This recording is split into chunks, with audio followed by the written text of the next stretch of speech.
Hello dear student, कैसे हैं आप लोग। आई होप आप लोग बहुत ही अच्छे होंगे। तो आज के इस वीडियो में हम लोग बात करेंगे वंशागतिका आणविक आधार, जो कि क्लास 12 का अध्याय 5 है। और यह बहुत ही महत्वपूर्ण चैप्टर है प्यारे बच्चों। तो इस चैप्टर को आप लोग बहुत ही ध्यान से पढ़िएगा। तो इस चैप्टर का आज हम लोग लेक्चर नंबर 1 डिस्कस करने जा रहे हैं। इसमें हम समझेंगे कि वंशागतिक आणविक आधार क्या है, इसमें क्या क्या चीजें पढ़ना है। ठीक है, तो चलिए फिर स्टार्ट करते हैं। तो प्यारे बच्चों, इसके पहले वाले वीडियो में हम लोग बातें किए थे। इसके पहले जो चैप्टर था वंशागति के विविधता के सिद्धांत, जिसमें हम लोगों ने मेंडल के बारे में पढ़ा था। और हमने कहा था उस दौरान मेंडल ने कहा कि भैया देखिए, जैसे मान लीजिए कोई मदर है, ये अलग पीढ़ी है, इनका पीढ़ी क्या है, अलग जनरेशन है। और इनके ये जो बच्चे हैं, इनका जनरेशन अलग है। तो आप देखे होंगे मेंडल कहते हैं कि एक जनरेशन से कोई भी लक्षण दूसरे जो जनरेशन में आता है, वह जीन के द्वारा आता है। किसके द्वारा आता है? तो वह जीन के द्वारा आता है। लेकिन नहीं, यहाँ पे जब हम वंशागतिक आणविक आधार पढ़ेंगे, तो वंशागतिक आणविक आधार में ये पता चला था कि एक पीढ़ी से जो लक्षण दूसरे पीढ़ी में आता है, वह डीएनए के द्वारा आता है। किसके द्वारा आता है? डीएनए के द्वारा आता है। यानी कि डीएनए एक आनुवंशिक पदार्थ है। क्या है? डीएनए एक जेनेटिक मटेरियल है, जो कि एक पीढ़ी से लक्षण को दूसरे पीढ़ी में लेकर के आता है। तो आई होप आप समझ पा रहे होंगे कि यहाँ पे एक पीढ़ी से जो लक्षण है दूसरे पीढ़ी में आ रहा है, वह डीएनए के द्वारा आता है। तो चलिए देखते हैं। देखो प्यारे बच्चों, सबसे पहले ये जानिए कि वंशागति के आणविक आधार में हमको पढ़ना किसके बारे में है। तो हमको पढ़ना है आनुवंशिक पदार्थ के बारे में। किसके बारे में पढ़ना है? तो आनुवंशिक पदार्थ के बारे में पढ़ना है। तो चलिए देखते हैं। देखिए, फ्रेडरिक मिस्टर ने कोशिका के केंद्रक में पाए जाने वाला पदार्थ को वंशागति का आणविक आधार माना। इन्होंने क्या कहा, यानी भाई देखो, जो कोशिका होती है ना, कोशिका, और कोशिका के अंदर क्या होता है? केंद्रक। तो उस केंद्रक के अंदर जो पदार्थ पाए जाते हैं, इन्होंने क्या कहा कि वही क्या है? वही क्या है? वंशागति का आणविक आधार है। क्या है? वही क्या है? वंशागति का आणविक आधार है। उसके बाद उन्होंने क्या किया कि उसको उन्होंने न्यूक्लियन शब्द दे दिया। क्या नाम दे दिया उसको? उन्होंने न्यूक्लियन शब्द नाम दे दिया। ठीक है, जब उन्होंने न्यूक्लियन शब्द नाम दे दिया, उसके बाद में और सारे साइंटिस्ट आए और उसका नाम उन्होंने क्या रखा? न्यूक्लिक अम्ल। क्या नाम रख दिया? न्यूक्लिक अम्ल रख दिया। तो चलिए समझ लेते हैं कि भैया न्यूक्लिक अम्ल क्या होता है। तो हम समझते हैं कि न्यूक्लिक अम्ल क्या होता है। तो प्यारे बच्चों, अगर हम न्यूक्लिक अम्ल की बात करें, बहुत ही ध्यान से समझिएगा। यहाँ पे देखिए, न्यूक्लिक अम्ल की बात करें तो यह दो प्रकार का होता है। क्या होता है? यह दो प्रकार का होता है। पहला जो न्यूक्लिक अम्ल होता है डीएनए, और दूसरा जो न्यूक्लिक अम्ल होता है आरएनए होता है। क्या होता है? आरएनए होता है। अगर हम बात करें डीएनए का जो पूरा नाम होता है, तो डीएनए का जो पूरा नाम होता है क्या होता है? Deoxy ribo nucleic acid. क्या होता है? डीऑक्सी राइबो न्यूक्लिक अम्ल। और आरएनए का पूरा नाम होता है राइबो न्यूक्लिक अम्ल या राइबो न्यूक्लिक एसिड। तो आप लोग को सबसे पहले डीएनए और आरएनए का फुल फॉर्म पता होना चाहिए। डीएनए का जो फुल फॉर्म होता है डीऑक्सी राइबो न्यूक्लिक अम्ल, और आरएनए का जो फुल फॉर्म होता है राइबो न्यूक्लिक अम्ल। तो आई होप आप समझ पा रहे होंगे। तो चलिए देखते हैं कि डीएनए एवं आरएनए पॉलीन्यूक्लियोटाइड का श्रृंखला है। भाई क्या है कि जो डीएनए एवं आरएनए होता है, यह क्या है? यह पॉलीन्यूक्लियोटाइड का श्रृंखला है। क्या है? पॉलीन्यूक्लियोटाइड का श्रृंखला है। तो चलिए भाई, अब हमारे यहाँ बात आती है कि चलिए अब न्यूक्लियोटाइड के बारे में जानते हैं कि न्यूक्लियोटाइड क्या काम करता है। चलिए, तो अगर हम न्यूक्लियोटाइड की बात करें, न्यूक्लियोटाइड की बात करें, तो हम बात करेंगे कि देखिए भाई, जो न्यूक्लियोटाइड होता है, क्योंकि डीएनए और आरएनए किससे मिलकर के बने होते हैं? न्यूक्लियोटाइड से ही मिलकर के बने होते हैं। तो अगर हम बात करें न्यूक्लियोटाइड की, तो न्यूक्लियोटाइड में तीन चीजें होती हैं भाई। सबसे पहला होता है पेंटोज शर्करा। क्या होता है? पेंटोज शर्करा। अच्छे से, पेंटोज शर्करा में कितने कार्बन होते हैं? तो आप कहेंगे 5 कार्बन होते हैं। दूसरा होता है नाइट्रोजनी क्षार, या जिसे हम नाइट्रोजन बेस कहते हैं। और तीसरा हमारे यहाँ होता है फॉस्फेट। तीसरा क्या होता है? फॉस्फेट। यानी कि न्यूक्लियोटाइड में तीन चीजें होती हैं, पेंटोज शर्करा, नाइट्रोजनी क्षार और फॉस्फेट। देखिए प्यारे बच्चों, अगर हम पेंटोज शर्करा की बात करें तो इसमें क्या होता है, 5 कार्बन होते हैं। तो 5 कार्बन होने के कारण इसे हम क्या कहते हैं, पेंटोज शर्करा या पेंटोज शुगर कहेंगे। तो अगर हम पेंटोज शर्करा की बात करें या पेंटोज शुगर की बात करें, तो पेंटोज शुगर में देखेंगे तो दो चीजें होती हैं। पहला होता है राइबोस, पहला क्या होता है, राइबोस, और दूसरा क्या होता है, डिऑक्सी राइबोस। क्या होता है, डिऑक्सी राइबोस। पहला हो गया राइबोस और दूसरा हो गया डिऑक्सी राइबोस। तो राइबोस प्यारे बच्चों, राइबोस कहाँ पाया जाता है, तो आप कहेंगे राइबोस आरएनए में पाया जाता है। डिऑक्सीराइबोज, डिऑक्सीराइबोज कहाँ पाया जाता है, तो आप कहेंगे डिऑक्सीराइबोज डीएनए में पाया जाता है। यानी कि यदि हम बात करें पेंटोज शर्करा यानी 5 कार्बन होता है, उसमें पेंटोज शर्करा में दो चीजें होती हैं, एक राइबोस और दूसरा डिऑक्सीराइबोज। राइबोस आरएनए में पाया जाता है जैसे हमने भी बताया, डिऑक्सीराइबोस डीएनए में पाया जाता है। इतना चीजें क्लियर है। यदि इतना चीजें क्लियर है तो फिर आगे चलते हैं प्यारे बच्चों। अगर हम राइबोस की संरचना देखें तो ये होता है संरचना राइबोस का, और ये होता है संरचना डिऑक्सीराइबोस का। अंतर क्या होता है इसमें, अंतर आपको देख पा रहे होंगे यहाँ पे आप लोग कि भैया यहाँ पे देखिए सेकंड नंबर कार्बन पे यहाँ पे हाइड्रोजन है और नीचे क्या है, OH है। लेकिन यहाँ पे आप देख रहे होंगे दोनों तरफ क्या है, हाइड्रोजन है। तो ये अंतर होता है भाई, ये क्या होता है, अंतर होता है राइबोस और डिऑक्सी राइबोस में। तो आई होप क्लियर हो पा रहा होगा। अब हम बात करते हैं प्यारे बच्चों कि न्यूक्लियोटाइड में दूसरा चीज पाया जाता है नाइट्रोजन क्षार। तो नाइट्रोजन क्षार में दो चीजें होती हैं, एक होता है प्यूरीन, एक होता है पायरिमिडीन। क्या होता है, पायरिमिडीन।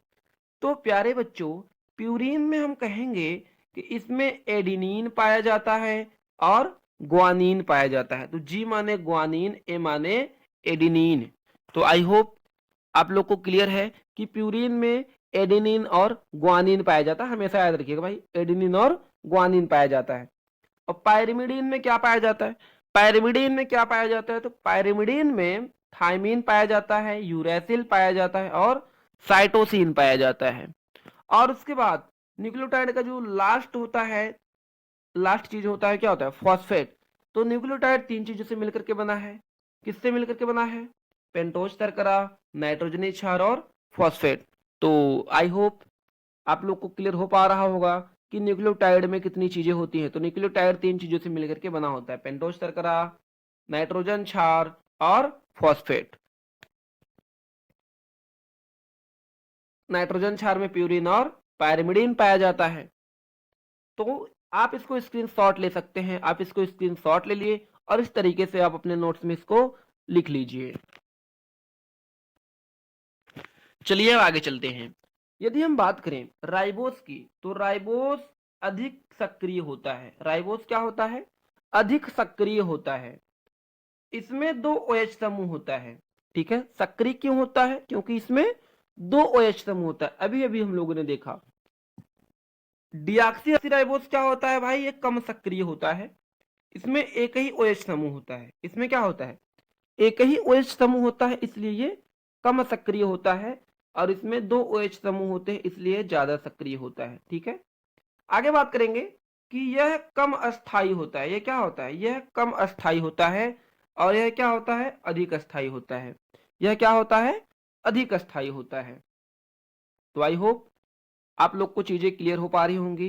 तो अब थोड़ा सा आगे बात करते हैं। अब हम बात करते हैं कि आपसे एक सवाल पूछता है, आपसे एक सवाल पूछता है कि भैया न्यूक्लियोटाइड क्या होता है और न्यूक्लियोसाइड क्या होता है। ठीक है, जो कि बहुत ही इंपॉर्टेंट है इसको समझना कि न्यूक्लियोटाइड क्या होता है और न्यूक्लियोसाइड क्या होता है। देखिए यदि पेंटोज शुगर, नाइट्रोजन क्षार और फॉस्फेट तीनों चीजें हैं, तीनों चीजें हैं आपस में क्या है, जुड़े हुए हैं, तो उसे हम क्या बोलेंगे, न्यूक्लियोटाइड बोल देंगे। क्या बोल देंगे प्यारे बच्चों, न्यूक्लियोटाइड बोल देंगे।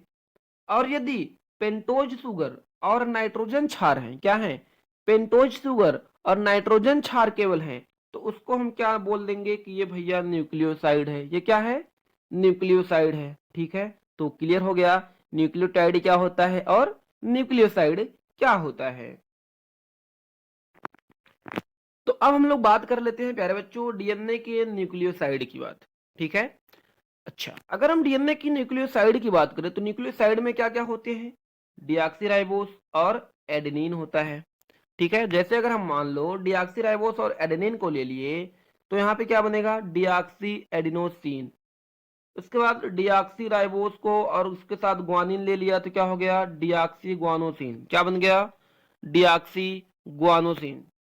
उसके बाद हम लोगों ने डीऑक्सी राइबोस ले लिया और साइटोसिन ले लिया तो क्या हो गया? डीऑक्सी साइटिडीन बन जाएगा। क्या बन जाएगा? डीऑक्सी साइटिडीन बन जाएगा।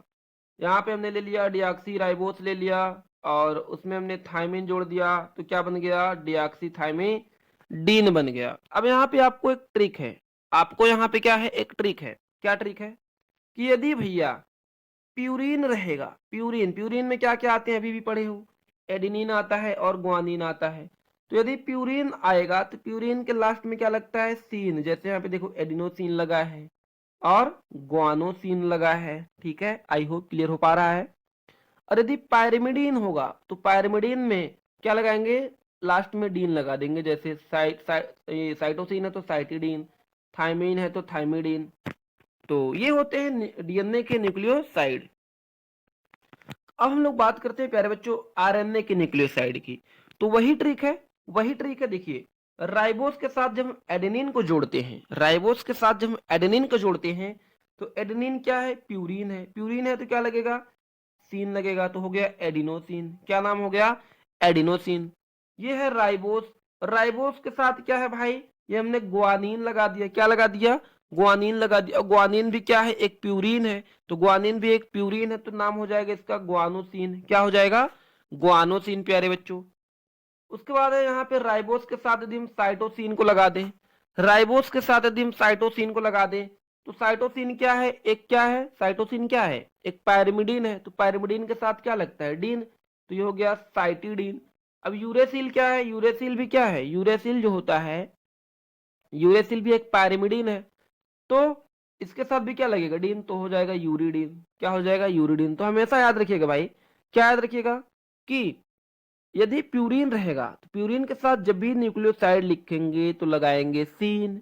यदि पायरिमिडीन रहेगा उसके साथ जो भी न्यूक्लियोसाइड बनेगा लगाएंगे डीन। तो आई होप क्लियर हो पा रहा है। अब हम लोग बात करते हैं आरएनए के न्यूक्लियोटाइड की। आरएनए के न्यूक्लियोटाइड की बात कर लेते हैं। तो देखिए भाई न्यूक्लियोटाइड में क्या होता है? तीनों चीजें होनी चाहिए, राइबोस, फॉस्फेट और एडिनिन। ठीक है। जैसे हमने कहा न्यूक्लियोटाइड किसे कहते हैं भाई? जिसमें पेंटोज शुगर हो, उसके बाद क्या हो? नाइट्रोजन क्षार हो और फॉस्फेट, तीनों चीजें होंगी तो न्यूक्लियोटाइड बोलेंगे। देखो राइबोस हो गया, फॉस्फेट और एडेनिन। तो जब हम राइबोस और फॉस्फेट के साथ एडेनिन को ऐड करते हैं तो इसमें एक ट्रिक होता है भाई, एक ट्रिक होता है कि प्यूरिन के साथ क्या लगता है? प्यूरिन के साथ क्या लगता है? तो आप कहेंगे प्यूरिन के साथ इलिक लगता है। क्या लगता है? इलिक। और पायरिमिडीन के साथ क्या लगता है? तो पायरिमिडीन के साथ क्या लगता है भाई? तो पायरिमिडीन के साथ लगता है डिलिक। क्या लगता है? डिलिक। तो प्यूरिन के साथ इलिक और पायरिमिडीन के साथ डिलिक लगता है। जैसे आप यहाँ पे देख सकते हैं, यहाँ पे आप देख सकते हैं, देख सकते हैं कैसे कि जैसे हम लोग राइबोस फॉस्फेट के साथ एडेनिन को जोड़ते हैं तो हो जाएगा एडिनाइलिक। क्या हो जाएगा? एडिनाइलिक। सॉरी यहाँ पे देखिए नी हो गया है तो इसको आप थोड़ा करेक्शन कर लीजिएगा। एडिनाइलिक होता है। क्या होता है? एडिनाइलिक। यहाँ पे जैसे ही इसके साथ हम ग्वानिन को जोड़ेंगे तो हो जाएगा ग्वाइनाइलिक अम्ल। क्योंकि क्या लग रहा है? इलिक लग रहा है। प्यूरिन के साथ हमेशा क्या लगता है? इलिक।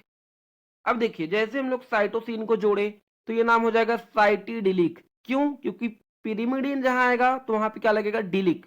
क्या लग जाएगा? डिलिक लग जाएगा तो नाम हो जाएगा साइटिडिलिक। अच्छा, ribose plus phosphate plus uracil को जब हम जोड़ेंगे, यूरेसिल भी क्या है? यूरेसिल एक पायरिमिडीन है। यूरेसिल क्या है? एक पायरिमिडीन है। तो इसका नाम पायरिमिडीन है तो लगाएंगे डिलिक। तो नाम हो जाएगा क्या? नाम हो जाएगा प्यारे बच्चों यूरिडिलिक अम्ल। क्या नाम हो जाएगा? यूरिडिलिक अम्ल। ठीक है। और सेम चीजें होता है डीएनए के साथ। डीएनए के साथ क्या खाली क्या लग जाता है? Deoxy ribose. आगे क्या लग जाता है? डीऑक्सी लग जाता है। ठीक है।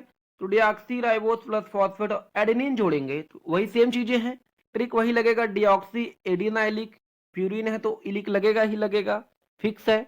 अच्छा, उसके बाद यदि ग्वानिन को ऐड करेंगे तो हो जाएगा डिऑक्सी ग्वानिलिक अम्ल। ठीक है, क्या हो जाएगा, ग्वानिनाइलिक अम्ल। क्यों? क्योंकि प्यूरिन है तो इलिक लगेगा। साइटोसिन है तो साइटोसिन के साथ क्या लगेगा, डिलिक लगेगा, क्योंकि साइटोसिन क्या है, एक यूरेसिल है। और यदि थायमिन हो गया तो थायमिन क्या है, थायमिन भी एक पैरिमिडीन है, तो पैरिमिडीन है तो क्या लगेगा भाई, डिलिक लगेगा, तो नाम हो जाएगा थायमिडिलिक अम्ल। नाम हो जाएगा थायमिडिलिक अम्ल। तो आई होप प्यारे बच्चों आप लोग समझ पा रहे होंगे कि न्यूक्लियोसाइड और न्यूक्लियोटाइड को कैसे पहचानेंगे। तो भाई देखो, जहां सीन और डीन आएगा तो न्यूक्लियोसाइड, जहां इलिक डिलिक आएगा तो न्यूक्लियोटाइड। बहुत ही सिंपल है, बहुत ही सिंपल है। अब हम थोड़ा सा इसमें कुछ बंध के बारे में जान लेते हैं, कुछ बॉन्ड के बारे में जान लेते हैं। देखिए, राइबोस और नाइट्रोजन जिस बंध के द्वारा जुड़े रहते हैं उसको हम बोलते हैं ग्लाइकोसिडिक बंध। क्या बोलते हैं, ग्लाइकोसिडिक बंध। और राइबोस प्लस फॉस्फेट जिस बंध के द्वारा जुड़े रहते हैं उसको हम बोलते हैं फास्फोएस्टर बंध। क्या बोलते हैं, फास्फोएस्टर बंध। अच्छा, और न्यूक्लियोटाइड और न्यूक्लियोटाइड जिससे जुड़े रहते हैं उसको हम लोग बोलते हैं फास्फोडाइस्टर बंध। क्या बोलते हैं, फास्फोडाइस्टर बंध बोलते हैं। अब हम थोड़ा सा इसके थ्योरेटिकल पोर्शन की बातें कर लेते हैं। तो यहाँ पे सबसे पहले हम लोग बात कर लेते हैं कि इसका थ्योरेटिकल पोर्शन में क्या क्या चीजें हैं। देखिए, डीएनए एक बहुलक है जो पॉलीन्यूक्लियोटाइड की दो श्रृंखलाओं का बना होता है। पॉलीन्यूक्लियोटाइड श्रृंखलाओं में न्यूक्लियोटाइड इकाइयों से मिलकर के बनी है। जो पॉलीन्यूक्लियोटाइड क्या श्रृंखला होती है वह किससे मिलकर के बनी है, तो वह क्या है कि न्यूक्लियोटाइड की इकाइयों से मिलकर के बनी है। अब बात करते हैं, प्रत्येक न्यूक्लियोटाइड की 3 उप इकाइयां होती हैं। क्या होती हैं प्यारे बच्चों, प्रत्येक न्यूक्लियोटाइड की 3 उप इकाइयां होती हैं। कौन कौन सी, पहला पेंटोज शर्करा, अभी अभी हम लोगों ने पढ़ा था, यानी कि 5 कार्बन वाली शर्करा। देखेंगे तो यह 5 कार्बन युक्त कार्बोहाइड्रेट है। इसे डिऑक्सी राइबोज शर्करा भी कहते हैं, क्योंकि राइबोज शर्करा के दूसरे कार्बन पर OH यानी कि हाइड्रोक्सिल की जगह पर केवल हाइड्रोजन पाया जाता है। इसको 2 डिऑक्सी राइबोज शर्करा भी कह सकते हैं। ठीक है, इसे हम क्या कह सकते हैं, 2 डिऑक्सी राइबोज शर्करा भी कह सकते हैं। थर्ड होता है हमारे यहाँ प्यारे बच्चों, सेकंड होता है नाइट्रोजन क्षार। यह क्या होता है, 2 प्रकार के होते हैं। जो नाइट्रोजन क्षार होते हैं कितने प्रकार के होते हैं, तो 2 प्रकार के होते हैं। तो पहला होता है प्यारे बच्चों प्यूरिन क्षार, दूसरा होता है पायरिमिडीन क्षार। यदि हम प्यूरिन क्षार की बात करें तो हम कहेंगे ये नाइट्रोजन युक्त 2 वलय से बनी होती है, जिनमें एक हेक्सा वलय जिसमें पायरिमिडीन वलय तथा दूसरी वलय पेंटा वलय होती है जिसे इमिडिजोल वलय कहते हैं, जिसमें एडेनिन ए तथा ग्वानिन जी प्यूरिन क्षार के अंतर्गत आते हैं। तो प्यूरिन हमें पता है प्यारे बच्चों क्या क्या आते हैं, एडेनिन और ग्वानिन, जिसकी चर्चा हम लोग ऑलरेडी कर चुके हैं, केवल हम लोग इसके थ्योरेटिकल पोर्शन की बातें कर रहे हैं। और थर्ड होता है हमारे यहाँ प्यारे बच्चों इसमें पायरिमिडीन क्षार। क्या होता है, पायरिमिडीन क्षार। तो यदि हम पायरिमिडीन क्षार की बात करें तो इसमें क्या होता है, पायरिमिडीन क्षार में केवल एक वलय हेक्सा यानी पायरिमिडीन वलय पाई जाती है। इसमें थायमिन टी, साइटोसिन सी तथा यूरेसिल यू सम्मिलित होते हैं, क्योंकि हमको ऑलरेडी पता है कि पायरिमिडीन में थायमिन होता है, यूरेसिल होता है और साइटोसिन होता है। देखिए, और थर्ड होता है फॉस्फेट समूह जिसे हम PO4 कहते हैं, जो H3PO4 से प्राप्त होता है। एक क्षार और शर्करा मिलकर एक न्यूक्लियोसाइड का निर्माण करते हैं। क्या करते हैं, एक न्यूक्लियोसाइड का निर्माण करते हैं। और एक फॉस्फेट समूह के इसके साथ संयुक्त हो जाने से यह एक न्यूक्लियोटाइड बन जाता है। यह क्या बन जाता है प्यारे बच्चों, तो यह एक न्यूक्लियोटाइड बन जाता है। तो अब हम लोग बात करेंगे प्यारे बच्चों कि न्यूक्लियोटाइड की संरचना कैसी होती है। तो देखिए, न्यूक्लियोटाइड किससे मिलकर के बना होता है, तो हमें पता है न्यूक्लियोटाइड जो होता है पेंटोज शुगर, नाइट्रोजन क्षार और फॉस्फेट से मिलकर के बना होता है। तो चलिए देखते हैं कि इसका संरचना कैसा होता है न्यूक्लियोटाइड का। यदि हम बात करें, देखेंगे तो इसमें क्या है, ये फॉस्फेट होता है, फॉस्फेट लगा होता है, इसके साथ ही पेंटोज शुगर लगा होता है और ये नाइट्रोजन क्षार इस तरीके से लगे होते हैं। इस तरीके से जो है ऐसे 4 संरचना बना होता है। लास्ट में क्या लगा होता है, OH समूह यानी कि हाइड्रोक्सिल समूह लगा होता है। तो ये जो संरचना होता है क्या होता है, एक न्यूक्लियोटाइड की संरचना होती है। कैसा न्यूक्लियोटाइड है ये, अभी सिंगल न्यूक्लियोटाइड है। चलिए अब हम लोग बात कर लेते हैं डबल न्यूक्लियोटाइड की संरचना की। तो अब हम लोग जानेंगे कि पॉलीन्यूक्लियोटाइड श्रृंखला या द्विरेद्युग श्रृंखला क्या होती है। देखिए आगे यदि आप सिंगल न्यूक्लियोटाइड को समझ गए, यानी कि यहाँ पे फॉस्फेट लगा होता है, पेंटोज शर्करा, फिर पेंटोज, फिर फॉस्फेट, फिर फॉस्फेट, यहाँ पे OH समूह लगा है। यदि इसी चीज को हम क्या कर दें, उल्टा कर दें, यानी कि इस चीज को पीछे से यहाँ इस तरीके से लगाना स्टार्ट कर दें, तो क्या बन जाएगा, तो ये बन जाएगा पॉलीन्यूक्लियोटाइड श्रृंखला। आप देख रहे होंगे कि ये यहाँ पे गया है ऐसे जुड़ते हुए फॉस्फेट, फॉस्फेट, उसके बाद पेंटोज शर्करा, फिर फॉस्फेट पेंटोज शर्करा। फिर यही चीज यदि हम ऐसे उलट दें, इसको उधर कर दें, इसको इधर कर दें, तो ये इस तरीके का संरचना जो है प्राप्त होगा। और यह जो संरचना है कैसा है, तो यह पॉलीन्यूक्लियोटाइड श्रृंखला होती है। ठीक है, अगर हम देखेंगे तो हमेशा आप चीज आप ध्यान रखिएगा, एडेनिन के साथ हमेशा थायमिन बनता है, तो थायमिन क्या बनाता है, थायमिन के साथ हमेशा डबल बॉन्ड एडेनिन बनता है।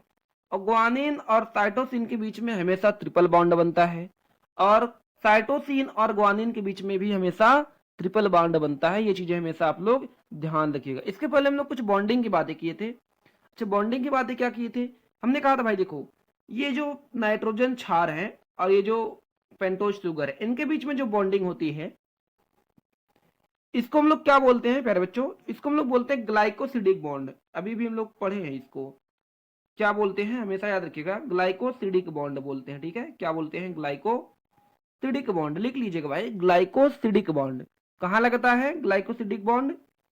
ये जो एडेनिन है ना, एडेनिन यानी कि एडेनिन क्या है, नाइट्रोजन बेस है, क्षार है, तो पेंटोज शुगर के बीच ये जो बॉन्डिंग है, इस बॉन्डिंग को हम लोग क्या बोलते हैं, ग्लाइकोसिडिक बॉन्ड।